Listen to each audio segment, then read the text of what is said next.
Hello जी, मैं वो तस्खीर। इस वीडियो में हम देखने वाले हैं मेजर गौरव आर्या की कुछ फ़नी वीडियो और Indian media about Asim Munir क्या कह रही है। इंडियन मीडिया का रिएक्शन देखेंगे, तो बिना देरी के स्टार्ट करते हैं। Let's go. के बाद मैं इस पे आगे बढ़ूं उससे पहले मैं दो तीन चीजें जरा आप ये लार्जर चीजें हैं इसको भी समझ लीजिए कि क्या हो रहा है। भारत का एक पुरानी कहावत है, बंद मुट्ठी लाख की, खुल गई तो खाक की। भारत जब तक बंद मुट्ठी था, विश्वगुरु और मालूम नहीं 140 बिलियन बुद्ध और महावीर की धरती, 10,000 साल पुरानी सभ्यता, ये सब जब हम लोग करते थे तो मुट्ठी बंद थी, मुट्ठी लाख की थी।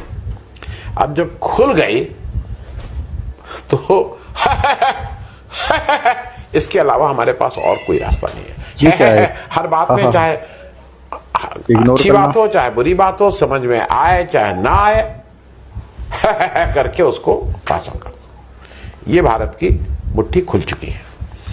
मैं इस बात को इसलिए कह रहा हूं कि देखिए, जो चीन में हुआ है वो एक घटनाक्रम है जिसको हमें और आपको समझना होगा और भारतवासी होने के नाते समझना होगा।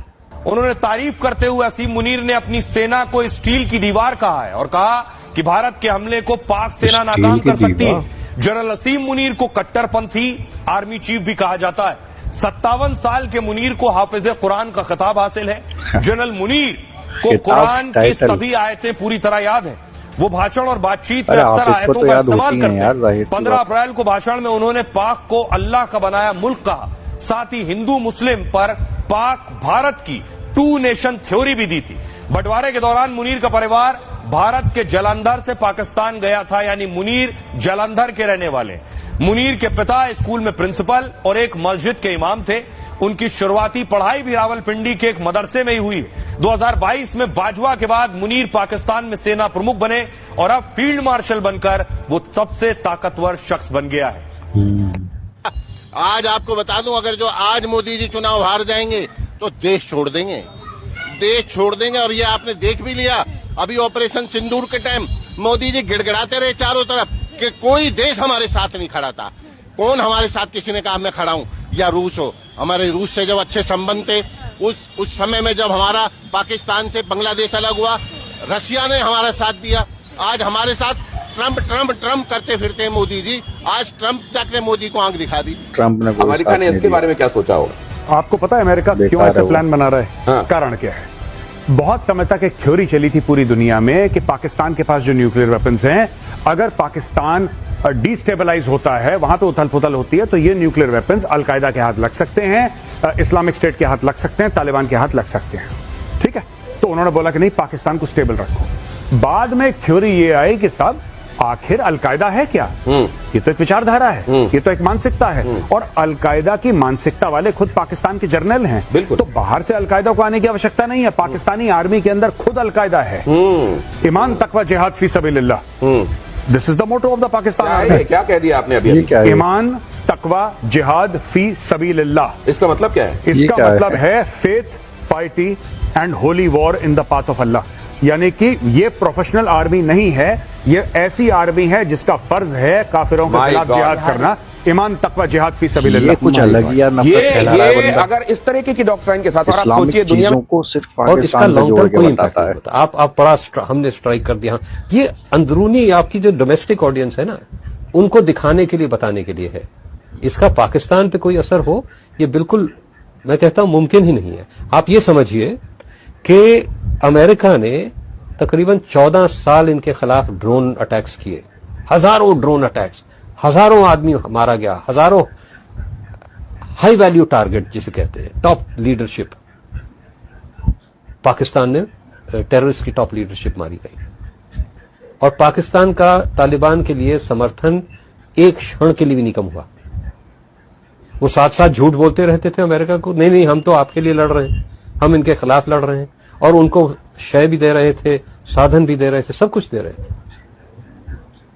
पाकिस्तान को अमेरिका जैसा शक्तिशाली देश डिटर नहीं कर पाया। आप सोचते हैं कि 2016 में हमने एक स्ट्राइक कर दी, 2019 में एक कर दी, अब 2025 में उससे बड़ी कर दी, तो पाकिस्तान खत्म हो जाएगा, घबरा के अपना इरादा बदल देगा।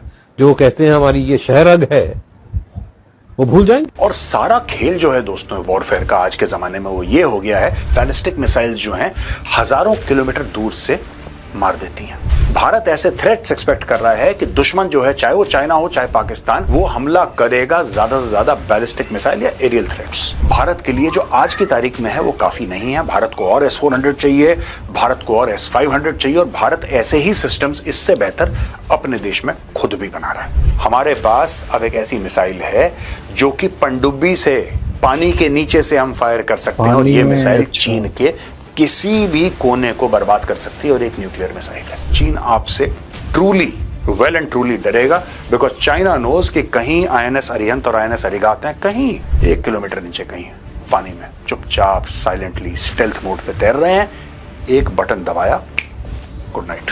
पाकिस्तान तो बगल में है, वो तो बच्चा है छोटा सा।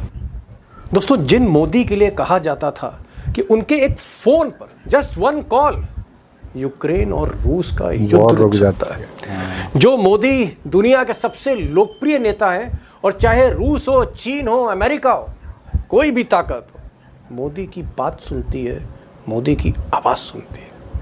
आखिर वो मोदी ईरान और इजराइल के इस युद्ध में, इस 12 दिन के युद्ध में इतना खामोश क्यों रहे?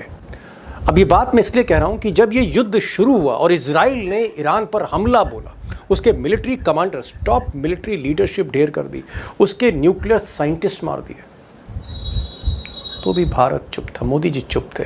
और जब युद्ध विराम हुआ अमेरिका और रूस के इशारे पर, उस वक्त भी मोदी जी ने एक लफ्ज नहीं कहा, तब भी मोदी जी खामोश रहे। अब सवाल यह है कि ये जो रहस्यमय खामोशी है मोदी जी की, प्रधानमंत्री की, सरकार की, हमारे मुल्क की, इसके पीछे वजह क्या है? क्या कोई प्रेशर है हमारे मुल्क पर, दुनिया के सबसे बड़े लोकतंत्र पर, जहां सबसे बड़ी आबादी रहती है, सबसे बड़ी आबादी है? क्या हम पर कोई प्रेशर है जिसकी वजह से हम दिल की बात कहने में घबरा रहे हैं, हिचकिचा रहे हैं? आखिर वजह क्या है?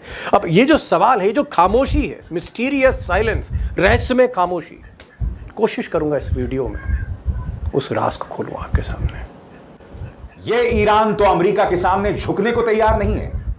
ईरान अमेरिकी राष्ट्रपति डोनाल्ड ट्रंप से सवाल पूछ रहा है कि एक तरफ तो आप बातचीत की बात करते हैं, मगर दूसरी तरफ आप लगातार हमारे सुप्रीम लीडर खामेनी का अपमान करते हैं। यह सवाल ईरान के विदेश मंत्री आरागची ने सीधे अमेरिकी राष्ट्रपति डोनाल्ड ट्रंप से किया है। वो डोनाल्ड ट्रंप जिन्होंने अपने ताजा बयान में ईरान के सुप्रीम लीडर खामेनी का न सिर्फ मजाक बनाया है, बल्कि यह भी कहा कि उनकी जो जान बच गई वो मेरी वजह से, क्योंकि मैं जानता था खामेनी कहां छिपे हुए हैं। अगर मैं चाहता तो इस्राएली विमानों को बता देता और अब तक खामेनी का खेल तमाम हो जाता। ईरान के विदेश मंत्री सवाल पूछ रहे हैं कि यह बातचीत का कौन सा तरीका हुआ कि आप लगातार हमारी तौहीन करते रहें और फिर आप यह सोचें कि हम हाथ जोड़कर आपके सामने आ जाएं। दोस्तों, समानांतर तौर पर क्या हो रहा है? जो खबरें गजा से आ रही हैं, जिस पर दुनिया की चुप्पी है, जिस पर अमेरिका की चुप्पी है, जी हां, एक रिपोर्ट के मुताबिक बाकायदा जो इस्राएली सोल्जर्स हैं वो जानबूझकर जो फलस्तीनी मदद लेने आ रहे हैं, एड लेने आ रहे हैं, उन पर गोलियां चलाई जा रही हैं। इसके अलावा कई और खबरें आ रही हैं जो अपुष्ट हैं, मगर वो तमाम खबरें पूरी जिम्मेदारी के साथ मैं इस मंच पे आपके सामने पेश करूंगा। मगर सबसे पहले ईरान के विदेश मंत्री आरागची का करारा प्रहार जो उन्होंने इस ट्वीट के जरिए कहा है, और मैं इसका हिंदी में अनुवाद आपके सामने पेश कर रहा हूं।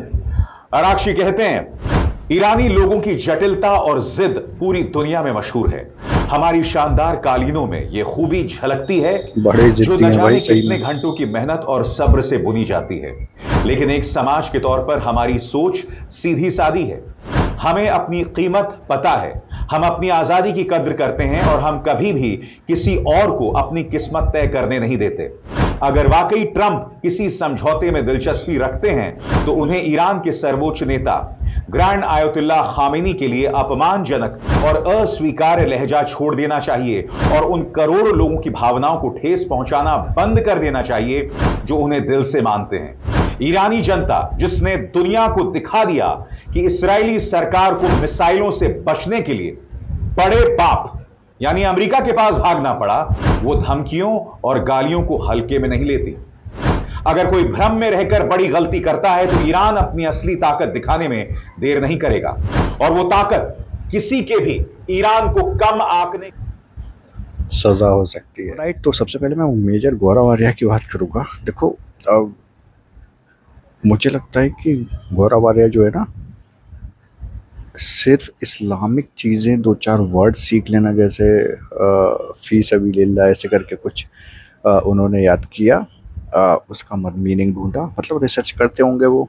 तो मुझे मेजर साहब की एक बात ऐसी लगती है कि मुझे लगता है कि वो सिर्फ पाकिस्तान से जोड़ रहे हैं इस्लाम को पाकिस्तान की गलतियों से, पाकिस्तान की टेररिज्म से, पाकिस्तान की चीज़ों से जोड़कर ये दिखा रहे हैं कि इस्लाम ये है, इस्लाम ये करता है, जो कि मुझे सही नहीं लगता। इस्लाम देखो, दूसरी भी कंट्रीज़ हैं, अगर वो आपके दोस्त हैं तो वो भी तो इस्लामिक कंट्रीज़ हैं। सऊदी हो, दूसरी मुल्क हों, जितने भी मुस्लिम कंट्री इंडिया के साथ अच्छे रिलेशंस में हैं, तो वो भी तो मुस्लिम्स हैं, वो भी तो यही कुरान फॉलो कर रहे हैं जो पाकिस्तान के नाम पे आप दुनिया को बता रहे हो।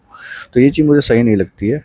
दूसरा, मुट्ठी खुलने वाली बात मैंने सुनी, एक साहब कह रहे थे एक्सपर्ट कि भाई मुट्ठी खुल गई। देखो, जंग में मुट्ठियाँ खुलती हैं, पाकिस्तान की भी खुली, इंडिया की भी खुली, जिससे जिसकी लड़ाई होती है उसकी मुट्ठियाँ खुलती हैं और पता चल जाता है पूरी दुनिया को कि इस कंट्री के पास क्या रखा है। अपने एनालिसिस, कुछ अपनी सोचें डालते हैं लोग, कुछ बात कहते हैं कि ईरान, देखो ईरान बहुत छोटी कंट्री मानी जा रही थी, हालांकि इंडियन मीडिया का हम यहाँ पर देख रहे थे, ईरान की बहुत छोटी कंट्री मानी जा रही थी, लेकिन हाँ, वो अपनी ज़िद और उसकी वजह से उसने काम किया, अपने डिफेंस पर काम किया उसने, बहुत सारी चीज़ें उसने बना ली जिससे उसका डिफेंस हो भी सका। तो आप लोग क्या कहते हो ये सारी इंडियन मीडिया की बातों पर, ज़रूर कमेंट सेक्शन में बताना।